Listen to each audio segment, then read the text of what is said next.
Welcome to Real People, Real Stories podcast. I'm Rena, your host, and today I'm presenting you another real life story. My guest is Lazaros. Alan lost his father at a very young age and grew up following a traditional path through education and into corporate America. Over the years, he built a successful career, but at a certain point in his life, he began to question the direction he was going and what fulfillment really meant for him.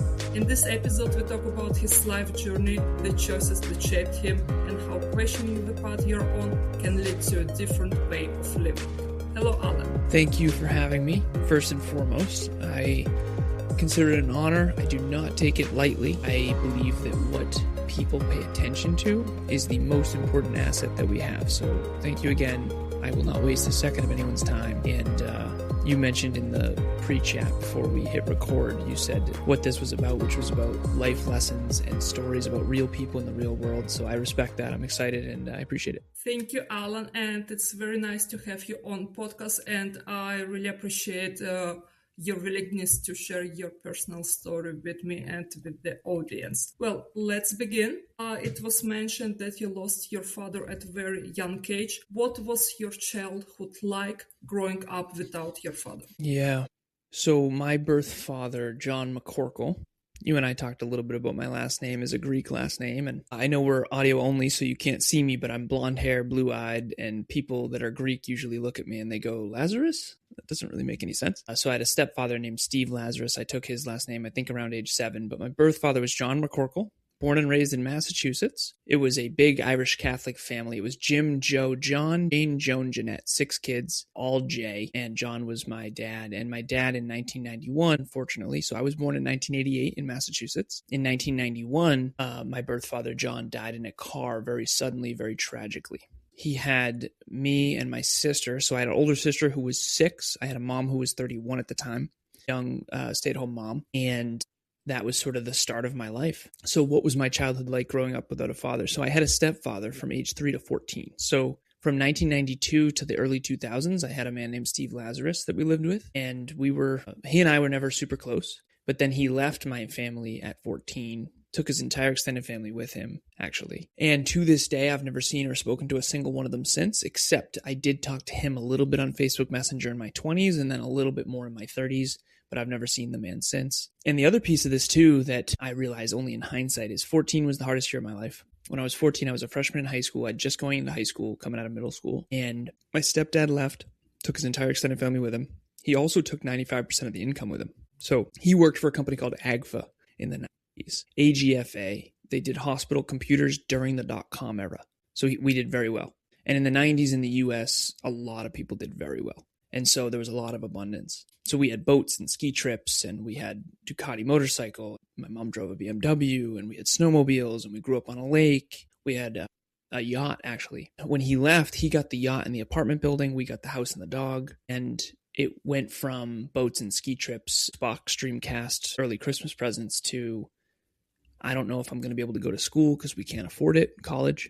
I get free lunch at school now because our income is so low. I shop at Salvation Army, thrift stores. My mom trades in her BMW for a little Honda Civic. We don't have cable. And we weren't going to starve by any means, but how do we keep the house and the family? And when I was 14, I had that moment of, okay, no dad, no generational wealth, no trust fund. We're in some trouble here. Fortunately, back then, my trauma response was aim higher, work harder, get smarter. And so I got straight A's through all of high school. I got what's called the President's Award. It means you get a 95 or above GPA for all 16 report cards, all 4 years of high school straight.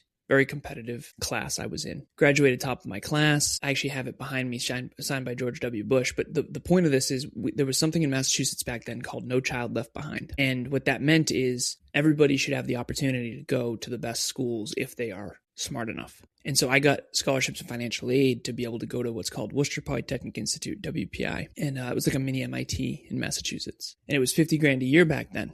And so fortunately, I got a lot of scholarships and financial aid and I was able to go. But what was it like growing up without a father? I kind of had a father, but not really. I had a semi-father or a stepfather, I guess you could put it. And I don't think he ever really wanted kids necessarily. I don't think he ever really considered us his children. And my mom and stepdad did not get along, and that's a polite way to put it. So on a public medium.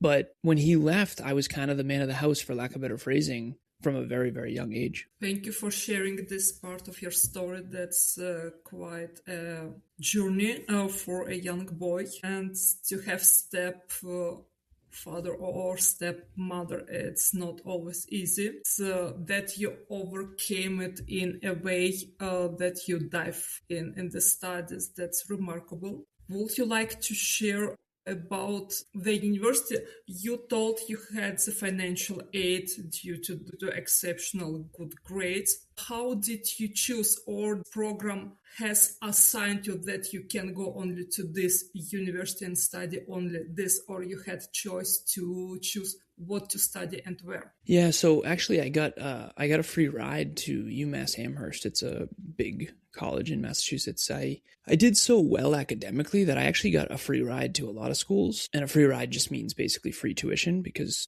they want the best students in their schools. But I wanted to go to WPI, and WPI is a tech school. It's a engineering school. And so back when I was a kid, I was always a big dreamer, and I didn't realize how weird this was until later. Like now I'm 37 and I've coached people from all over the world now. So now I understand how weird this is, but this was my genuine path. I had a bunch of different sort of playful goals and dreams, pro gamer and snowboarder and basketball and all that stuff. But the real practical goals and dreams that I had, there was two paths that I wanted to go down. One of them was going to be lawyer, politician, president, and the other one was going to be computer engineer, master's in business, Fortune 50 CEO of a tech company, like my hero at the time, Steve Jobs. So I built my first computer when I was 12. I used to argue with my buddy Kiki, who was smarter, Bill Gates or Steve Jobs, Apple versus Microsoft, like that kind of stuff. So the college that I went to I called them the super nerds, and we were mining for Bitcoin in our dorm room in 2007. So it's interesting to look back on, but the school that I wanted to go to ever since I was a kid was WPI, because my uncle Merle went as the track and field coach there, and my grandfather on my mom's side had gone to WPI, and WPI is a really famous school in Massachusetts. All the quote unquote geniuses go there or whatever, and again, that's their reputation. I've since been there, and definitely not all geniuses, but that's okay. So anyways, my uncle Merle coached track and field there for 25 years. And the field is actually called Norcross Field because when my uncle passed away, they did a memory of him. And the part of the story that I have to share that I haven't yet actually is when I was 14, my stepfather left and took 90% of the income with him and his entire extended family with him. And I haven't seen or spoken to a single one of them since, except for on Facebook Messenger. But the other part of that story, that was the hardest year of my life, because my sister moved out that same year, and my mom that same year got in a fight with my aunt Sandy, which is her sister, and then we got sort of ostracized from her side of the family. And to this day, I'm 37 years old, from 14 to now, I've never seen or spoken to a single person except for two people on my mom's side. And so I kind of lost three families by the time I was 14. And the reason I say that isn't the woe is me. I had a trauma response that was very constructive in hindsight. There's 4 trauma responses. There's fight, flight, freeze, and fawn. Fawn is the one that I didn't know about until my late 20s, early 30s. Fawn means you appease. So socially, I think we all have to live in two worlds. We have the social world and the real world. Social world is your Instagram account. The real world is when you wake up in the morning. Social world is the marriage, the wedding photos. The real world is the actual marriage. And I always say, if you focus on the real world, then the social world can be good as a byproduct. But if you focus on the social world at the expense of the real world, you're in some serious trouble. And I think we all fall for that in high school. But anyways, in the social world, my trauma response was fawn. Fit in, fit in, fit in, appease, appease, appease, be a chameleon, don't lose any more friends and family, don't lose any more friends and family, don't lose any more friends and family. But in the real world, forget it. It was fight. It was aim higher, work harder, get smarter. Work harder, aim higher, get smarter. Work harder, aim higher, get smarter. And it was every time I found adversity in life, and I had a lot of adversity growing up, I just had that trauma response, that chip on my shoulder. And I responded with aim higher, work harder, get smarter. And then in my 20s, I got in a car accident when I was 26. And at this point, I was already a global 1% earner. I had $150,000 in the stock market, I made almost $200,000 a year.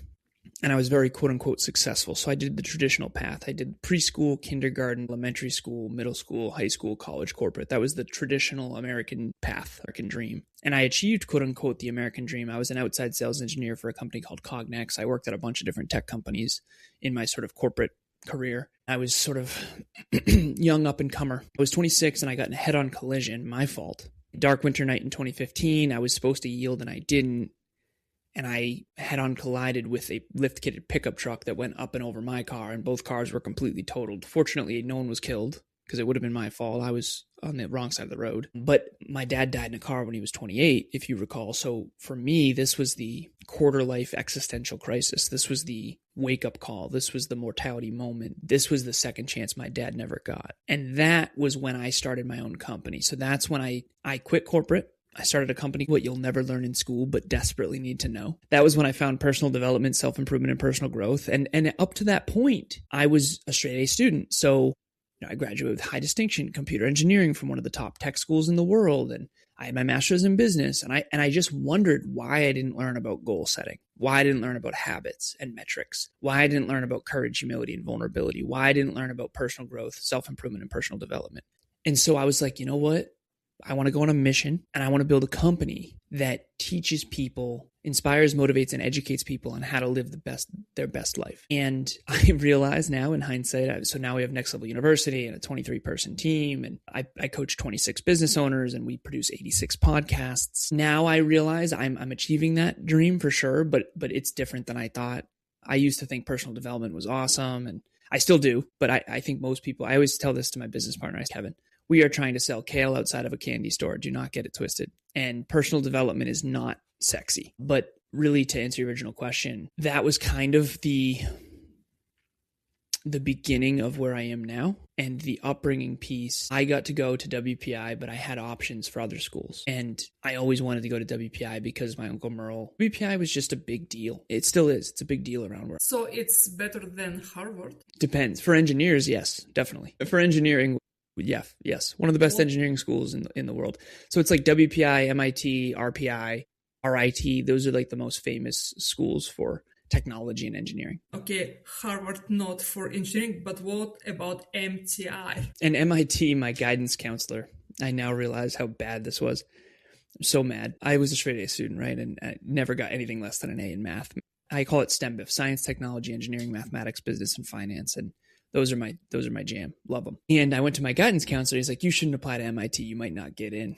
And I didn't. I actually listened to this guy. And now in hindsight, I wish I had applied. I do. I probably would have gotten in and I probably could have gone. And I realize in hindsight that the guidance counselor probably didn't know much. And he's trying to pad his numbers, right? He's rated on how many people successfully apply and get into the schools. So his job is he's measured on how many people apply and get in. So if I apply to MIT and don't get in, it hurts his numbers. So when you're a kid, you don't know that. You think people have your best interest at heart, and they definitely don't. They have their own self-interest too. And luckily that naive has been completely stripped from me as I've gotten older. But that's so wrong. As you told, like they're in the school to help children to choose the best way possible. And instead of doing this, they're looking for their own numbers. Yep. But that's the reality. And quite frankly, was he any good at his job? Probably not. Right. I think one of the things that has been really alarming for me, and maybe this is because I have high standards or whatever, I don't know, but the incompetence, the level of incompetence, it's hard for me to see. And yeah, in hindsight, I have a really good memory, so I remember the exact meeting. In hindsight, this is just some guy who's trying to do his job, and he's not necessarily qualified, and he's not necessarily that passionate. He probably just wanted summers off, So at the end of the day, it's been a little bit depressing to grow up and realize how little people actually care. But as a kid, I was a rose-colored glasses. Everybody wants to, help me achieve my goals and dreams. Ironically, the less naive I am, the more successful I become. It's been fascinating. Well, he might help you in any case because you got in the school you wanted from your childhood. So yeah, I guess. But honestly, I gotta say, looking back, I think a lot of it was me. I do. Obviously, I had help. My mom always inspired me to, aim high and you'll have choices. That was the lesson she gave me when I was a kid. And I've since talked to her about it. That was the best lesson she ever gave me. She said, Alan, if you aim high, you'll have choices. You can be a CEO or you can be a farmer. I'm going to love you either way. But if you aim for CEO, you can wake up one day and decide to be a farmer. But trust me, it doesn't work the other way around. And that was still the best lesson I've ever gotten. And I did. I always aimed high. I've always aimed high, always. In everything I do, I always aim high. And she's right. Over time, you have more choices. because assuming you believe in yourself and you put in the work, you can achieve a lot, especially when a lot of people are very lazy and a lot of people don't focus and a lot of people really just like hanging out and don't really want to do much in the world. So when you are really driven and conscientious and you put in the work, it's amazing what you can achieve if you're consistent over time. That's true. And your mother is a wise person. This advice is definitely unique and you were lucky to hear it. Other people need years to come across it, let's say so. Mm-hmm. I want to circle a little bit back to what you said earlier. You briefly mentioned that when you were 12 years old, you built your own computer, which is pretty impressive. At 12 years old, I built a Barbie house, maybe at most. So my point is, so you were already as a child quite successful, maybe also a genius. The question is, why you did not want to follow steps, for example, of Mark Zuckerberg or Steve Jobs? I mean, they built their own company from very young age. Mm-hmm. And you built first computer at age younger than Steve Jobs. So what prevented you? So I think it's a duality. On one hand, my dream at that time was to be Fortune 50 CEO of an existing tech company. So I remember me and my buddy Kiki were looking at Silicon Valley and all the different companies that are, there, and Microsoft and Apple and all that kind of stuff. And in the 90s, that was the beginning of the boom of personal computers. I mean, those are wild times. And so we built computers together. Back then it was Dell and it was HP and Hewlett Packard and Dell. And his sister would have a Mac. And we loved Microsoft. And we were big gamers. We used to get PC Gamer magazine and we were like super nerds. And so his sister would always get the Mac and we'd get PCs, and we were big on PCs. And I've built several computers now, but this is before I became a computer engineer and all that kind of stuff. Why didn't I start a company? So we were going to start a company. Me and Kiki, we were around the table. We were talking about Lazcore. His name's Keith Corton. My name's Alan Lazarus. We were going to start Lazcore, Lazkoer. And we were going to create a video game company. And the first video game was going to be Musket, the American Revolution. And it was going to be kind of like the film The Patriot, but a video game in colonial times. But anyways, so always a dreamer, always goals and dreams, never really questioned whether or not I could do what I want to do. And I now realize how weird that is. But I also realize now a lot of those conversations were catalyzed by me because I'm 37 now, and a lot of the people I grew up with are not necessarily achieving their wildest dreams. And you learn over time that my business partner Kevin and I went to high school together. We grew up in the same small town, and I playfully refer to it as the Boulevard of Broken Dreams, by the way. But basically, Kevin and I, for the last 9 years, we got into business in 2017 together. And he has tried to explain to me like how, I guess, weird or unique I am. And he helped me understand that a lot of people talk about goals and dreams, but don't actually intend on doing them. And I was always someone who really did plan on it. Like I really intended on starting my own company one day. And to even answer your question about Steve Jobs and Mark Zuckerberg, like I've studied both of their careers pretty heavily. Zuckerberg was very young, Harvard and, Facebook and all that kind of stuff. Face Mash is what it was originally. And then the whole partnership with Napster and all that stuff. And then Steve Jobs, when he was 20 in his garage with Wozniak, like I know all of their careers. I know Bill Gates' career too, Paul Allen, all that stuff. So I think that I grew up sort of, I guess looking up to some of these men. And I think in some ways, maybe I was looking for a male role model because I didn't have a dad. But one thing to answer your question is I actually did start a company when I was in my master's program. So I was a senior in college, and me and my apartment mates, and one of them, we went to school together. And it was me, Ramsey, Manu, and Pat. And we started a company for a 4-person team. Manu now is at DraftKings. Ramsey's at Apple. And I don't know where Pat works now. But I had an idea. There was a website back then in college called ratemyprofessor.com. It was kind of like a website where you would give a review of professors. And ideally, basically what this website did is it allowed students to figure out who was a good professor and who wasn't, and what classes to take and what classes weren't. Like, this professor is 2 stars. Like, they don't teach you well, and their class is really hard, and you're probably going to get a C even though you try really hard. So that kind of thing. And there was also a website back then, I think it still exists today. It does. It's called rottentomatoes.com, where you would rate films. Right.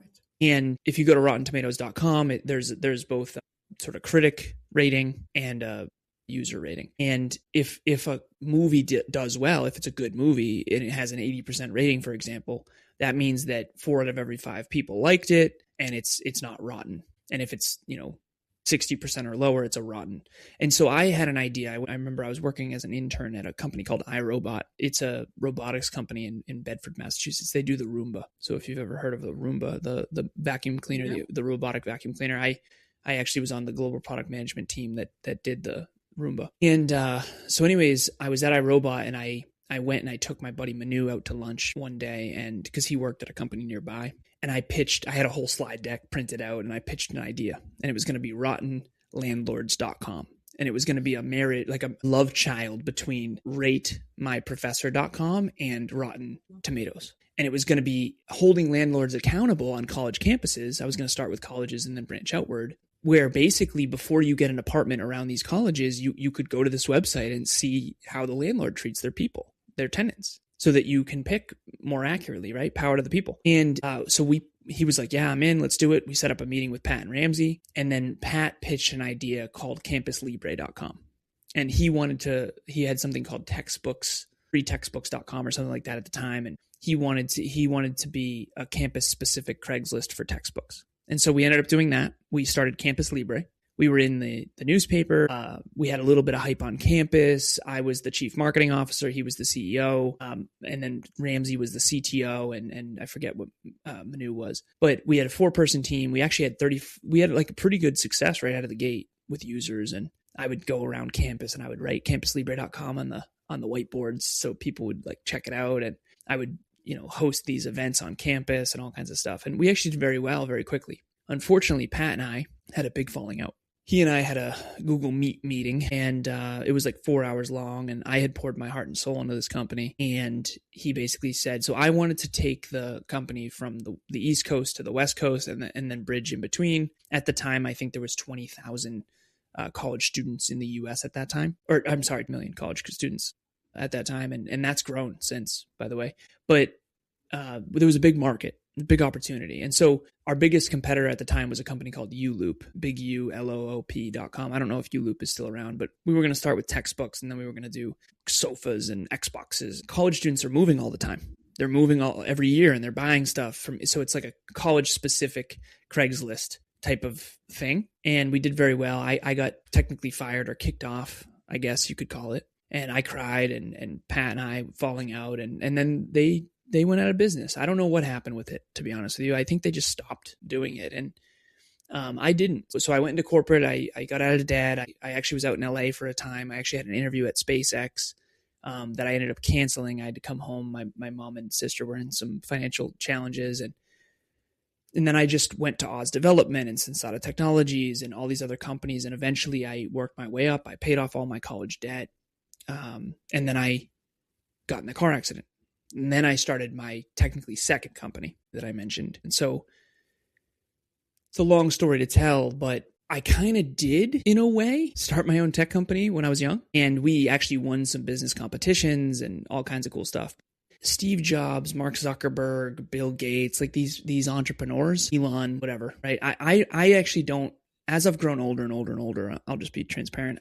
I think as human beings, I'm disappointed. I think everyone's a warning and an example, right? So, but I do think I've always resonated with the idea. As a matter of fact, I have a Steve Jobs quote behind me that I can read. Only the people who are crazy enough to think they can change the world are the ones who do. And the whole Think Differently campaign and that kind of thing. So that inspired me a lot as a kid. And not just as a kid, but in my 20s. And then you get older and more mature, and I'm still sort of on that similar-ish mission. It's not exactly the same as what I had thought it would be back then. However, we do have an app, and I do have big goals when it comes to, turning Next Level University into a technology company as well. That sounds amazing, and that was definitely an interesting story to tell.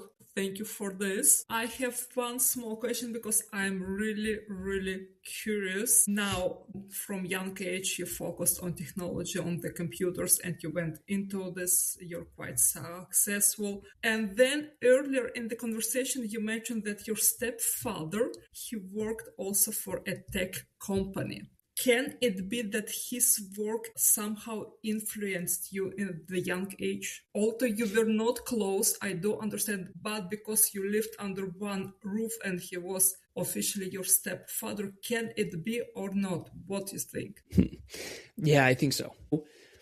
My stepfather worked for a company called AGFA. Like I said, they did hospital computers during the .com era. And because of that, he did have some of the first laptops. Laptops weren't that big in the 90s. For reference, in 1994, when Jeff Bezos started Amazon, he asked investors for $20,000 for 5% equity, and they asked, what's the internet? So the technology, the world has changed more in the last 30 years than the previous 300 combined. And so we really don't fully understand how much things have changed. I have this Instagram account that I follow. It's a history of tech, and it's crazy. I mean, it shows the first Netflix commercial, when you used to mail DVDs and stuff. So things are changing all around us. I mean, I can update my car right now from my phone, right? My car drives itself, genuinely. So it's what you would see in a Bond movie, I can now do. Like when I come outside the gym, I can summon my car to me, where it drives itself to me, right? And so, yeah, it's really something. But when I was a kid, I would see, I had computers. We had computers around, and my stepdad had some of the first laptops. And I remember you used to have to do dial-up internet and get off the phone. And then the other piece of this too, that I guess I've never maybe talked about on a podcast, is I was also a semi-pro gamer. So Halo 1 came out in 2001, I think. It was a first-person shooter for Xbox, Microsoft Xbox. There was something called XB Connect, where you could simulate. So there was something called LAN. You could have a LAN party, and you could hook up multiple Xboxes and play against your friends. It was really cool. And this is before massive multiplayer online games. This is before consoles were even. This is before Xbox Live. This is before you could basically play online on the internet with people all over the world. This was you used to have to get together in real time, in person with people, and actually see them face to face. But anyways, so back then there was this interface online called XB Connect, where you would basically be able to, through Ethernet and through the internet, you could connect to other people's Xboxes through the internet. And it would be laggy, but it was really cool. And me and my buddy Nick Howell, we would play very competitive gaming. I mean, we were obsessed with Halo and Halo 2. Halo 2 was one of the first console games that was on the internet that you could play with people all over the world on the console. And I used to go to Bungie.net and check my rankings. I was 20th in the world at one point in Halo 2.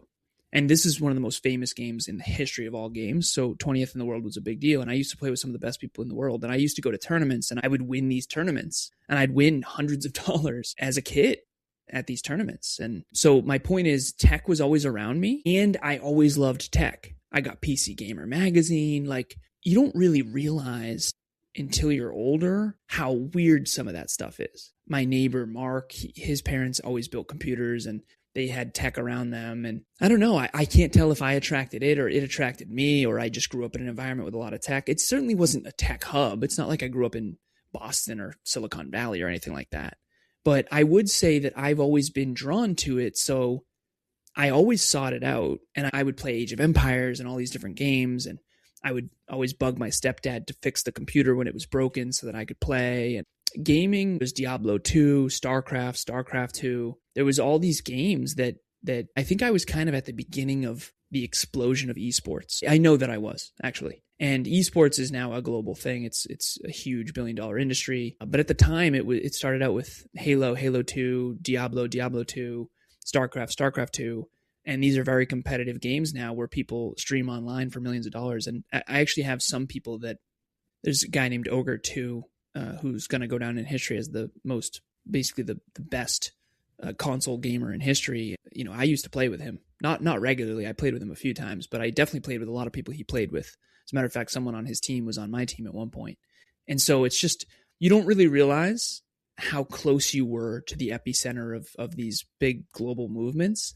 But I was always attracted to being the best at what I do. And I still am. As a podcaster, a coach, and a trainer, like every single day, I've done 6,822 coaching sessions. I've done 12,000 plus coaching sessions, trainings, and podcasts. And I've done trainings with people all over the world. I've given speeches all over the world virtually, not in person.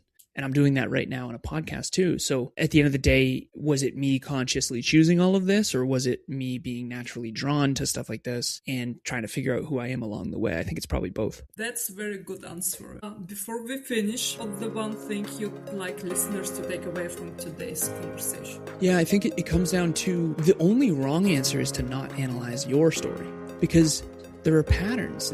You are the first person. And I've done thousands of podcasts. I have 2,300 episodes of my own show. And you're the first person to ask me if I think my proclivity for tech is connected to my stepdad working at AgFo. And it's like, yeah, definitely. But I never thought of that before. I mean, yeah, I kind of knew maybe intuitively, but I never consciously analyzed it from that exact frame. Because he loved building engines and he built our house. I didn't like any of that. But I always loved tech. And I still do. And so, yeah, I think the only wrong answer for your listeners is rewatch the movie of your own life. Not doing that is definitely leaving patterns and breakthroughs and distinctions and potential on the table. I think too many of us go through life on autopilot, realizing at the end that we didn't really reach our full potential. And that ain't happening to me. I'm going to do my best to do all I can with all I have. And I really appreciate you having me on. Thank you so much. Thank you, Alan. And thanks for listening to Real People, Real Stories podcast. Join us next time for another inspiring story.